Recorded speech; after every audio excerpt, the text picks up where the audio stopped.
The night was warm, the kind of night when even the air feels heavy with silence, and Sundar Pichai sat quietly in a small room that smelled of sandalwood and old memories. Outside the window, the streets were alive with the sounds of a city that never truly slept. Horns echoing in the distance, the hum of restless traffic, the occasional bark of a dog. Yet inside the room there was stillness, as if the walls themselves were holding their breath. On the table before him was a letter, unopened, its corners already curling. The handwriting on the front belonged to someone he knew well, yet even looking at it filled him with hesitation. He had faced boardrooms filled with the most powerful voices in the world. He had stood calmly as questions rained down on him, but this letter felt heavier than all of that. It had been weeks since his wife had whispered a prayer into the darkness of their home. The words had been soft, almost trembling. And though he had not interrupted her, though he had remained silent, he felt every syllable echo in his chest, like a drum. She had prayed not for success, not for recognition, not for money, but for strength, for protection, and for the courage to keep walking through storms that felt endless. Sundar had listened with closed eyes, his hands clenched so tightly that the nails left marks on his palms. He wondered if she knew how deeply her prayer had reached him, how it had reminded him that even the strongest leaders still carry fragile hearts.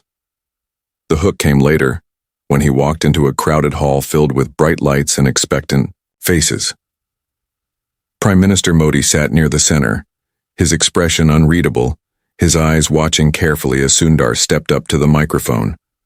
Sundar's voice was steady, his words measured, but beneath that calm surface, he was a river in flood, the weight of his journey, the sacrifices of his family, the endless nights when hope was almost gone, everything pressed against his chest. And then, as if carried by fate, someone in the audience whispered about the prayer his wife had sung. It was said softly, almost like a secret, yet somehow the words traveled. Modi's face turned, his eyes meeting Sundar's, and in that moment there was no hiding. But the story did not begin there. It began long before the letter, before the prayer, before the stage lights and the silent stares of powerful men. It began in a small town in India, where a boy named Sundar lived in a house without luxury but filled with dreams. Sundar's childhood was painted with the colors of simplicity. The house was modest, with walls that carried cracks like old scars, yet inside there was warmth. His father was an electrical engineer, a man who believed in the dignity of hard work, and his mother managed the home with grace that looked effortless, but was built on endless sacrifice. Sundar remembered nights when the electricity would fail, and the family would sit together in the dim glow of a single candle, telling stories instead of watching television. Those moments taught him something he never forgot. That connection mattered more than comfort, that people mattered more than things. School was both a sanctuary and a battlefield. Sundar was quiet, observant, the kind of child who noticed the details others ignored. He could remember entire sequences of numbers after a single glance at a rotary dial phone. His teachers marveled at his memory, but they often misunderstood his silence. Some thought he was shy, some thought he lacked courage, but inside him was a mind that was always running, always asking why, always seeking. When other children played loudly in the fields, Sundar sometimes sat alone with a book, not because he disliked company, but because stories gave him a glimpse into worlds far beyond the narrow lanes of his town. But even dreams need fuel, and the path to greatness is rarely smooth. Sundar's family did not always have enough. There were days when money was stretched so thin it felt like it might tear. He remembered once standing in a small store looking at a set of books he desperately wanted, only to realize that buying them would mean skipping something essential at home. He walked away, his heart heavy, but his mind more determined. It was in those moments of lack that his resilience grew. He learned to make the most of what he had, to use imagination where resources failed, to persist where others surrendered. As he grew older, the world began to widen. He studied hard, fueled not by pressure but by a quiet fire inside him. He earned his way into one of the most prestigious institutions in India, the Indian Institute of Technology. It was a dream, yet also a challenge that threatened to break him. The campus was vast, filled with brilliant minds, and Sundar often felt like a small drop in a great ocean. There were nights when he lay awake on his narrow bed asking himself if he truly belonged. He missed his family. He missed the comfort of home. He missed the familiar rhythm of the streets he grew up in. Yet every time doubt tried to drown him, he remembered his father's words about dignity, his mother's quiet strength, his wife's prayer long before she was even his wife. He carried those voices like lanterns in the dark, guiding him forward when his own light dimmed. And slowly, he began to rise. His memory, his curiosity, his humility, they became his greatest strengths. Professors noticed him. Peers respected him, and though he did not shout his victories, they spoke for themselves. Years later, when he stood on the threshold of leaving India for the first time, a scholarship to Stanford in hand, he felt a storm inside him. The ticket was expensive, so expensive that his father had to spend almost a year's salary to make it possible. Sundar held that ticket in his hands like it was sacred, knowing the weight of every sacrifice behind it. He promised himself he would not waste it, that every tear, every late night, every prayer would be honored. And so he flew across oceans into a world so different, it felt like another planet. California was bright, loud, filled with endless possibilities, but it was also lonely. Sundar often walked the campus with his head down, feeling out of place among students who seemed to carry wealth as casually as they carried backpacks. He missed home-cooked meals. He missed the rhythm of his language. He missed the way India smelled after rain. But he did not give up. He studied harder. He worked longer. And little by little, he carved out a place for himself. Yet even as his mind expanded, his heart carried its own story. In those years, his bond with his wife deepened, though oceans lay between them.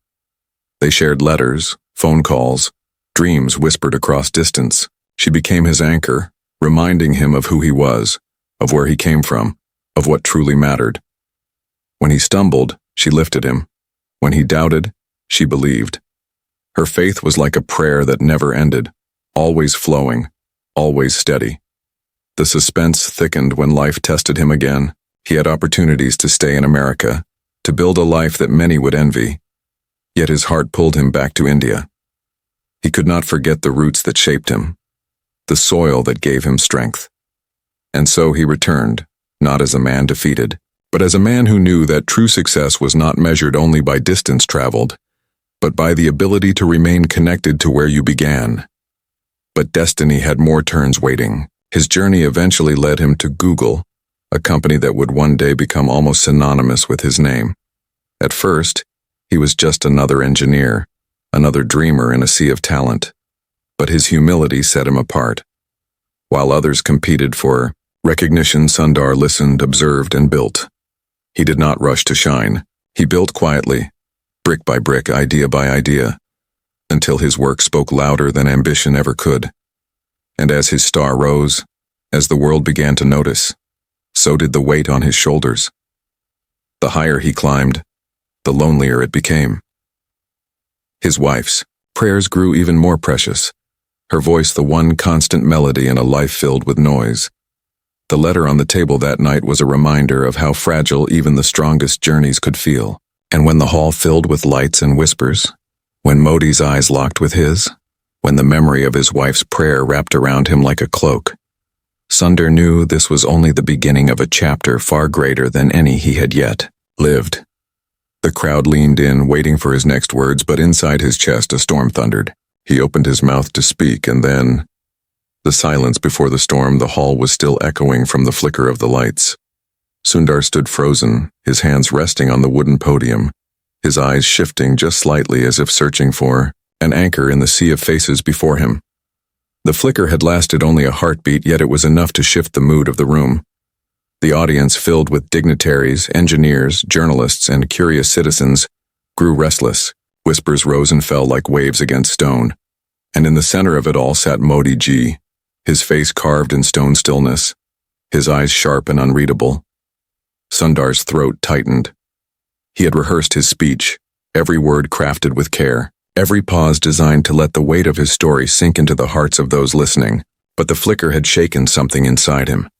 It was as if fate had chosen this moment to remind him that not everything could be controlled, that even the brightest stage lights could falter. And in that faltering, The truth might break through. He took a deep breath, the kind that filled not only his lungs but the silence of the hall itself. And then he spoke, his voice calm, but carrying an undertone of something raw, something real. My life has been shaped not only by the successes you see today, he began, his eyes sweeping across the crowd, but also by the struggles that you have never seen. The hook caught them. Heads tilted forward, pens stopped scratching across notebooks. Cameras zoomed in closer. Sundar rarely spoke of himself in such personal terms.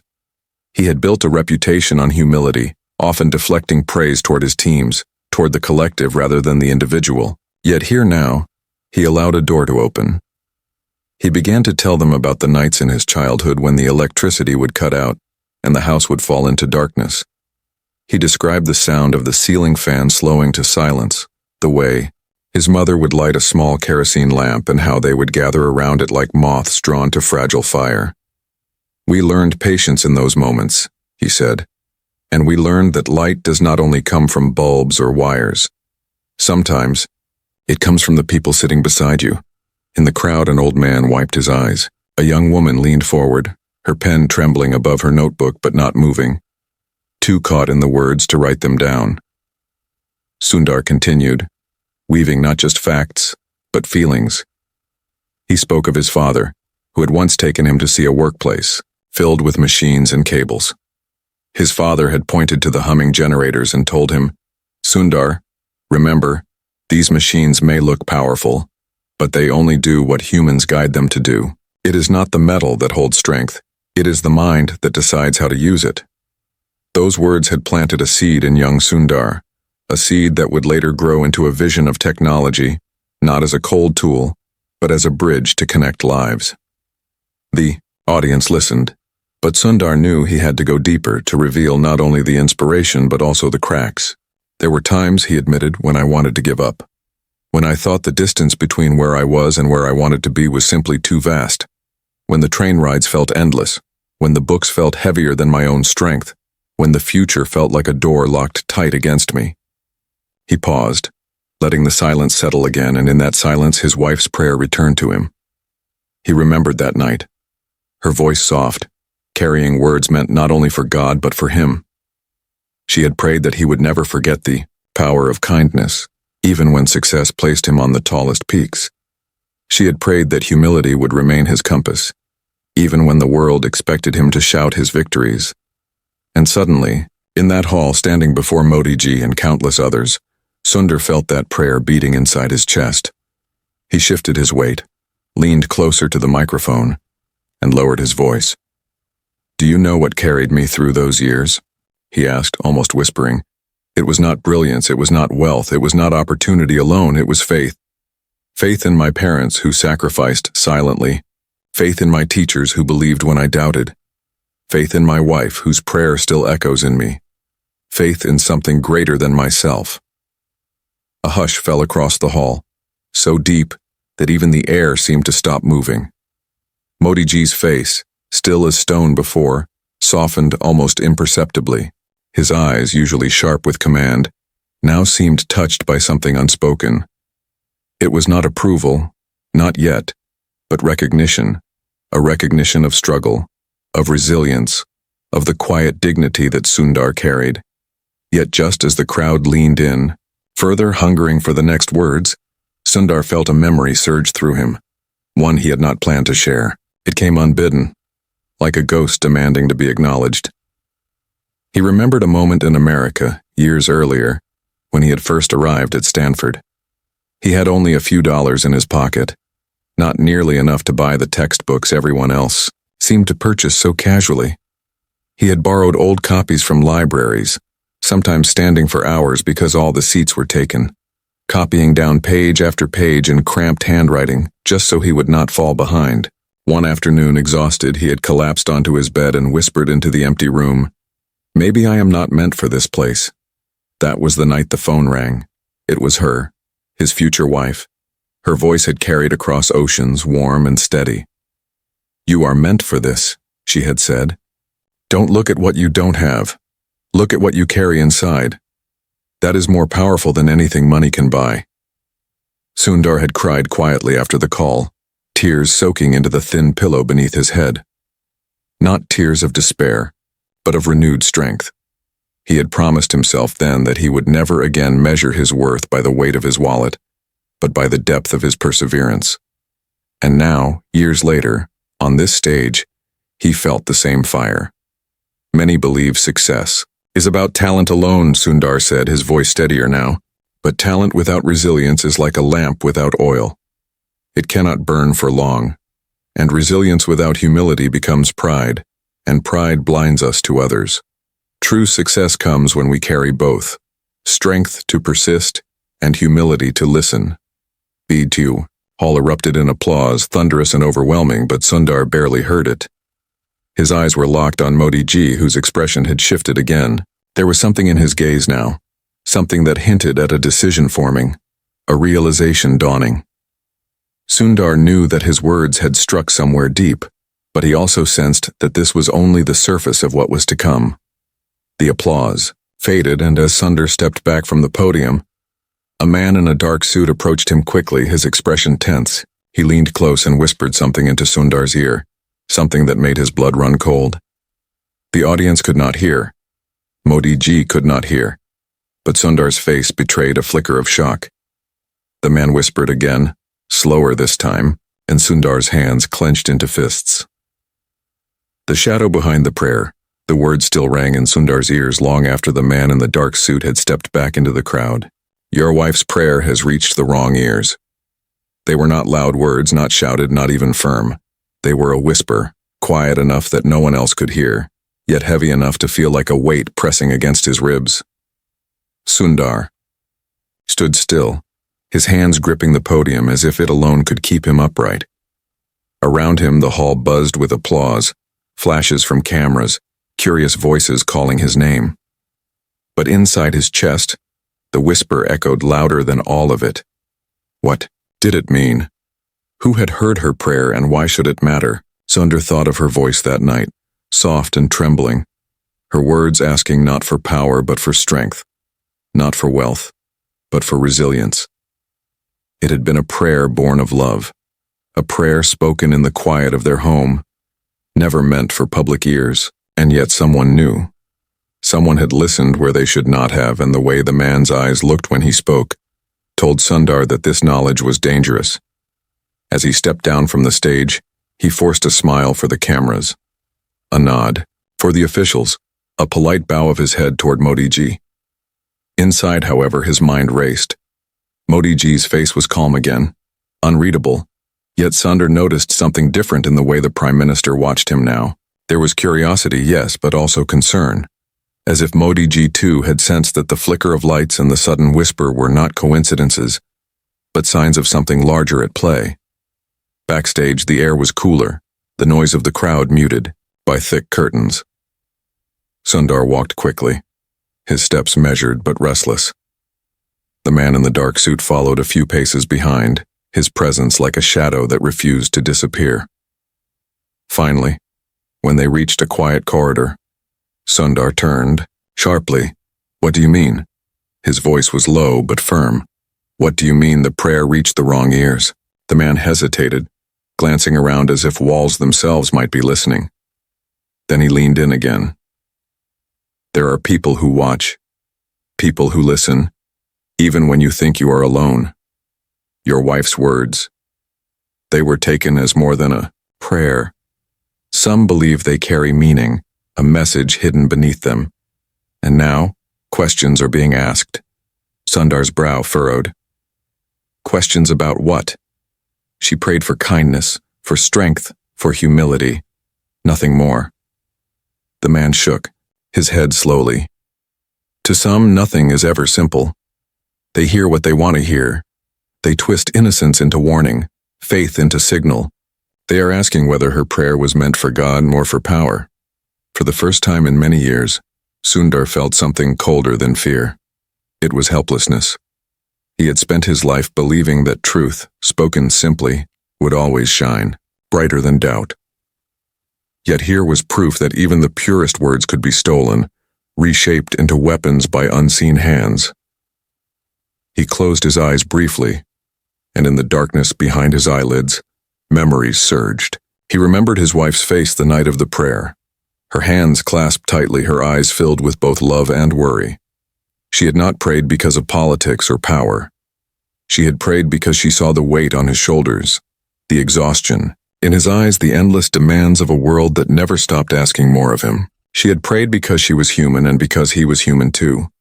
When he opened his eyes, he whispered to himself more than to the man before him. Her prayer was not for them. It was for us. But the man did not look comforted. That may be true, he said quietly.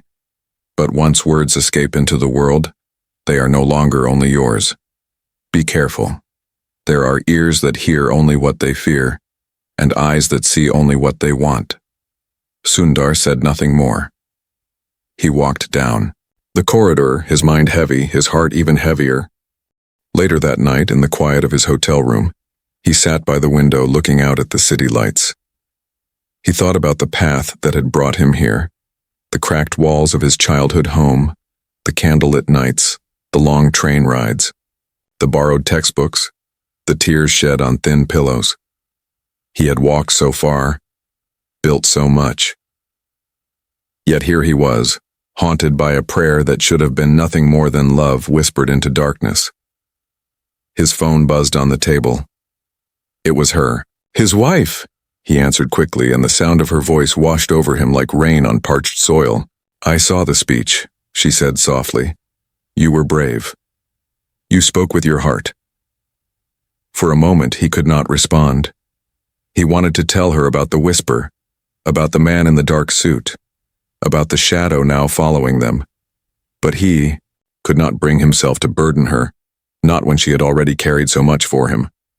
Instead, he said, Your prayer was with me tonight. It gave me strength.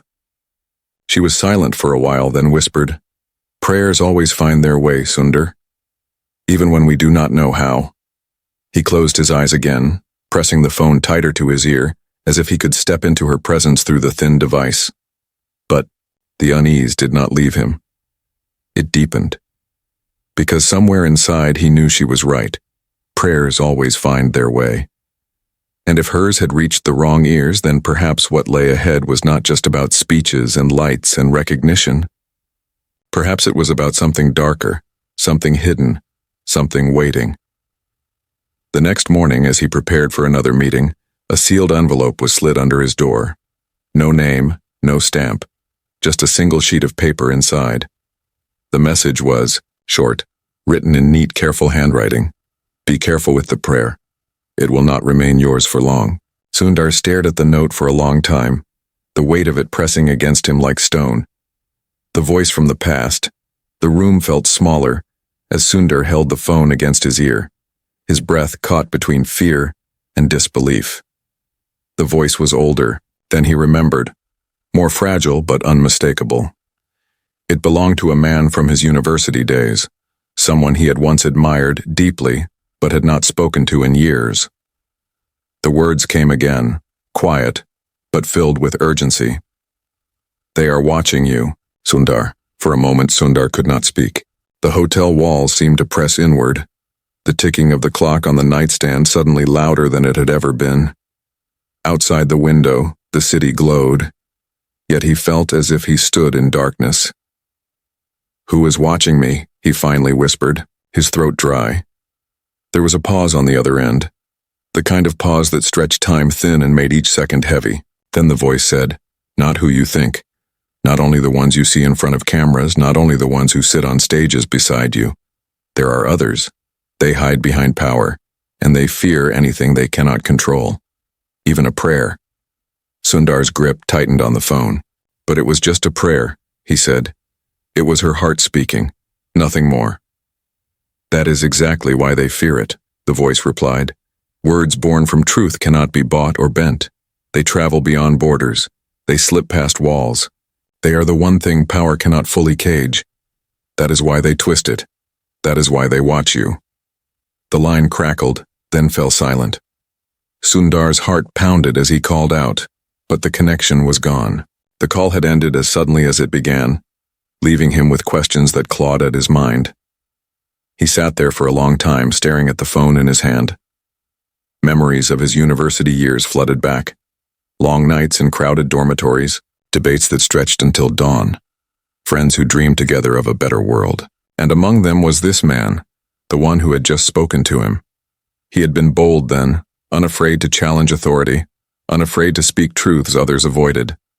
But over time, life had scattered them. Sundar had gone one way, his friend another, and now, after all these years, the man returned only through a voice carried across invisible wires, speaking warnings that felt like riddles. The next morning came with gray skies, the kind that make the world feel heavy before the day even begins. Sundar dressed carefully, his mind still tangled in the whispers of the night. When he stepped into the lobby, journalists swarmed, cameras flashing, microphones thrust forward. They asked about his speech, about technology, about the future. But no one asked about the prayer. No one asked about the note slipped under his door. No one asked about the voice on the phone. And yet Sundar felt as if all their questions were shadows of those deeper hidden truths. In the car, on the way to a private meeting, his thoughts wandered to his wife again. He longed to tell her everything, to share the fear pressing on him, but he stopped himself. She had already carried his burdens in silence for years. She had already prayed through nights when he could not even rest. Now was not the time to weigh her down with invisible threats. Instead, he whispered a silent promise to himself. No matter what came, he would protect her, protect their family, protect the simple truth of her prayer. The meeting was held in a glass-walled office high above the city. The view was breathtaking, but Sundar barely noticed. Across the table sat officials whose expressions revealed nothing. They spoke in polished words about innovation, about responsibility, about global partnerships. Yet Sundar felt an undercurrent beneath their sentences, a subtle tension that seemed to circle back to the one thing unspoken. Finally, one of them leaned forward, folding his hands neatly. "Your wife," he said softly, "is a woman of faith, is she not?" Sundar's stomach tightened. "She prays," he answered carefully. "She prays for strength, for kindness, for humility. Nothing more." The man's eyes narrowed slightly. "Words are powerful, Mr. Pichai. Sometimes more powerful than inventions, more powerful than policies. Prayers, especially, can be dangerous. In the wrong context." Sundar held his gaze steady. "Only if you choose to twist them," he said quietly. "A prayer spoken in love cannot be dangerous unless fear is determined to make it so." Silence filled the room. The man across the table smiled faintly, but it was not a warm smile. It was the kind of smile that hides more than it reveals. When the meeting ended, Sundar felt drained. He returned to his hotel, sat once more by the window, and stared at the skyline. Each light in the city seemed to him like an eye, watching, waiting, and then as the night deepened, another envelope arrived. This time it was not slipped under his door. It was placed directly in his hand by a hotel staff member who bowed politely and disappeared without a word. Sundar opened it slowly, his heart heavy. Inside was a single line written in the same careful handwriting as before. "If you want to protect her, meet me where it all began." His mind raced. Where it all began. The phrase echoed in him, pulling threads of memory. His childhood home, his first classrooms, the narrow lanes of his town, the dormitory halls of his university. Any of these could be where it all began. But something inside him told him it was more specific. He thought again of the voice on the phone. His old friend, the one who had warned him. Perhaps the answer lay there. As he sat thinking, the phone buzzed again. A message this time with no name attached. It read, "Train station, midnight, come alone." Sundar felt his chest tighten. Train stations had always been part of his story.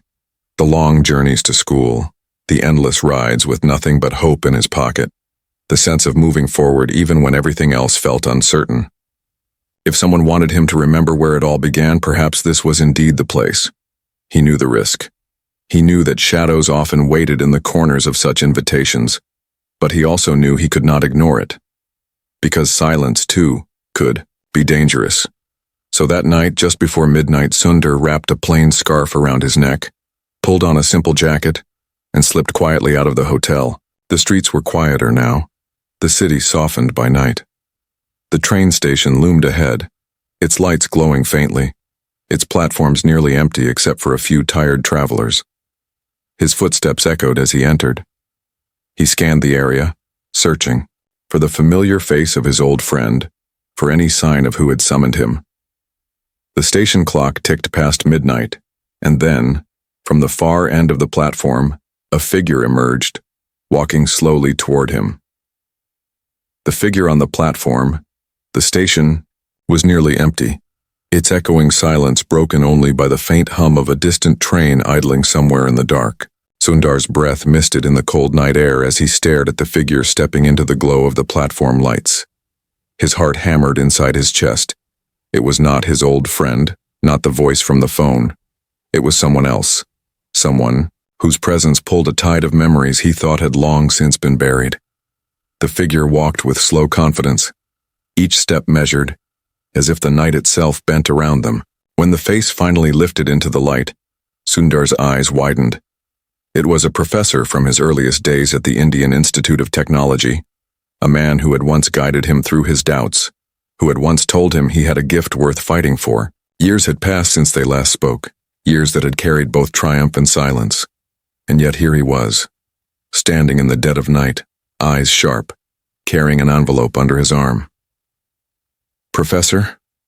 Sundar whispered, his voice unsteady. The man's face did not soften.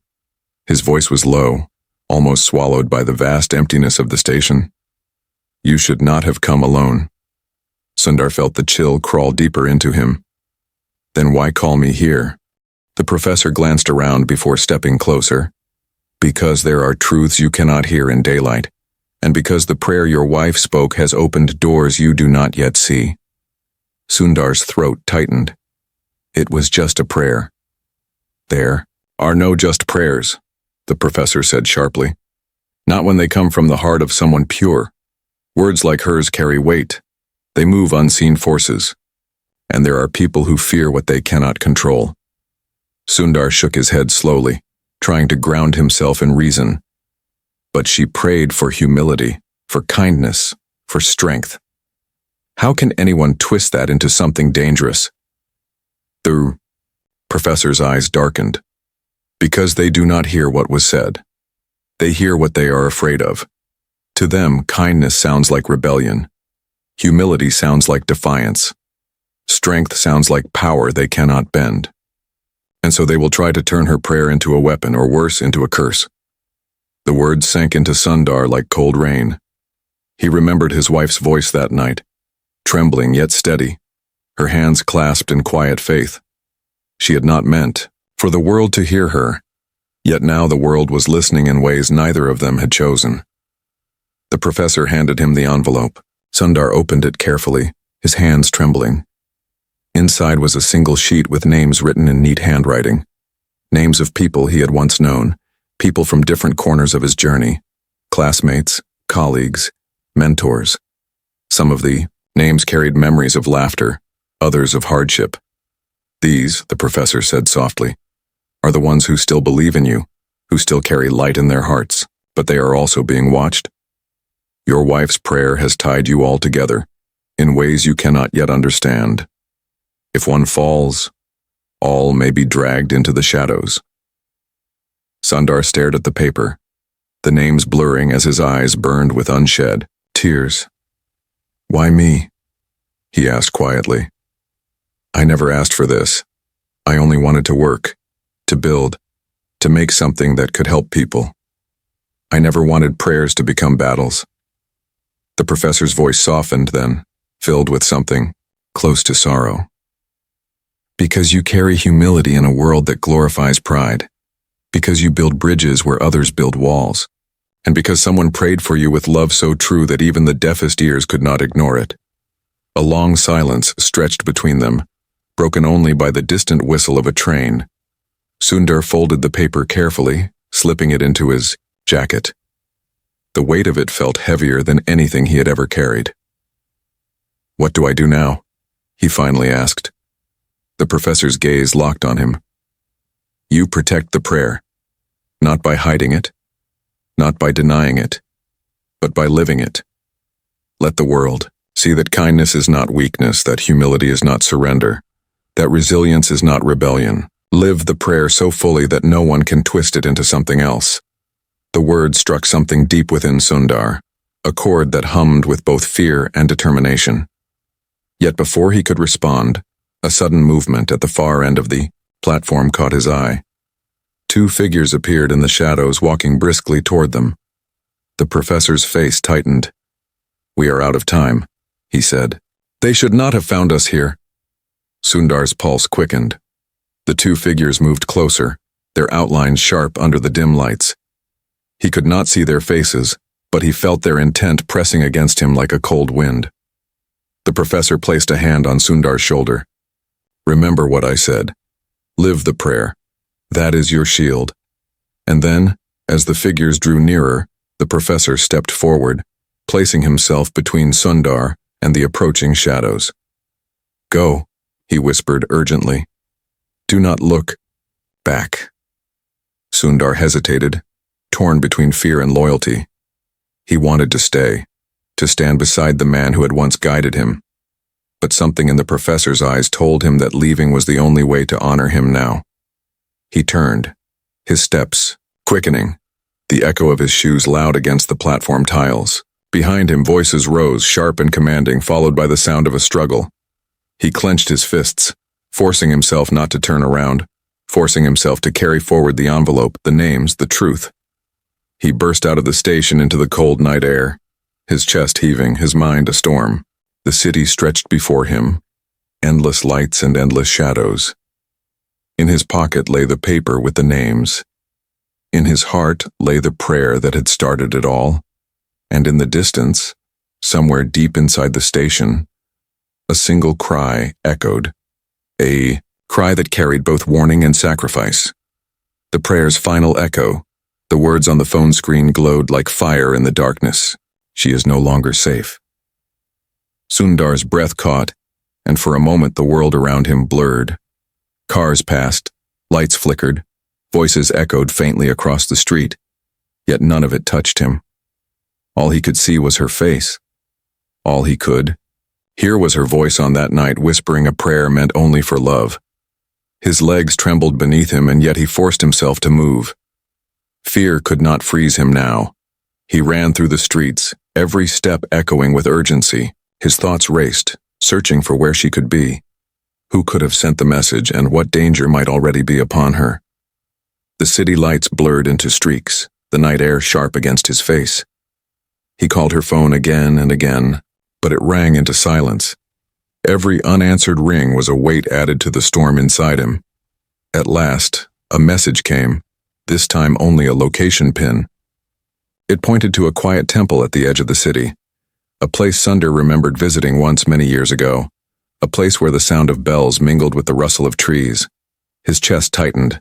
The temple was sacred, a house of prayer. Whoever had chosen it knew exactly what they were doing. When he arrived, the temple grounds were bathed in pale moonlight. Shadows stretched long across the stone steps, and the air was filled with the faint scent of incense. Sundar moved cautiously, his heart pounding, his eyes scanning every corner. And then he saw her. She stood at the center of the courtyard, her hands clasped, her lips moving in prayer. Her eyes were closed, her face calm, as though the chaos of the world beyond the temple walls did not exist.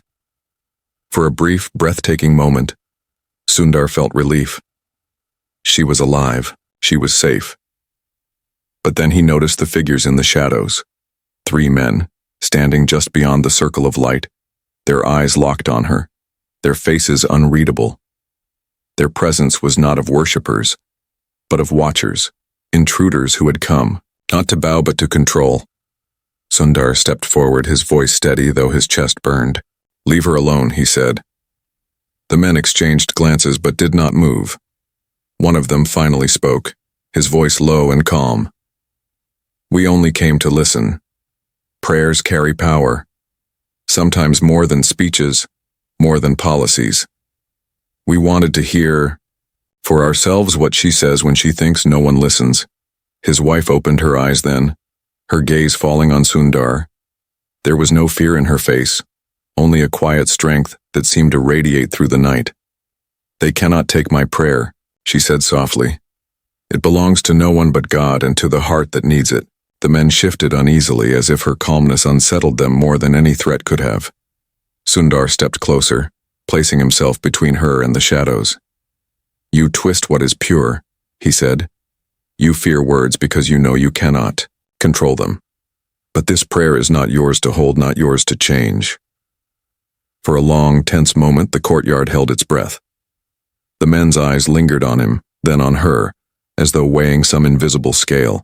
Finally, without a word, they turned and melted back into the shadows, leaving only silence behind. Sundar turned quickly to his wife, his hands trembling as they reached for hers. "Are you hurt?" he whispered. She shook her head gently. "No. I prayed, Sundar. I prayed even as they watched. Because prayers are not cages. They are wings. No one can take them from us."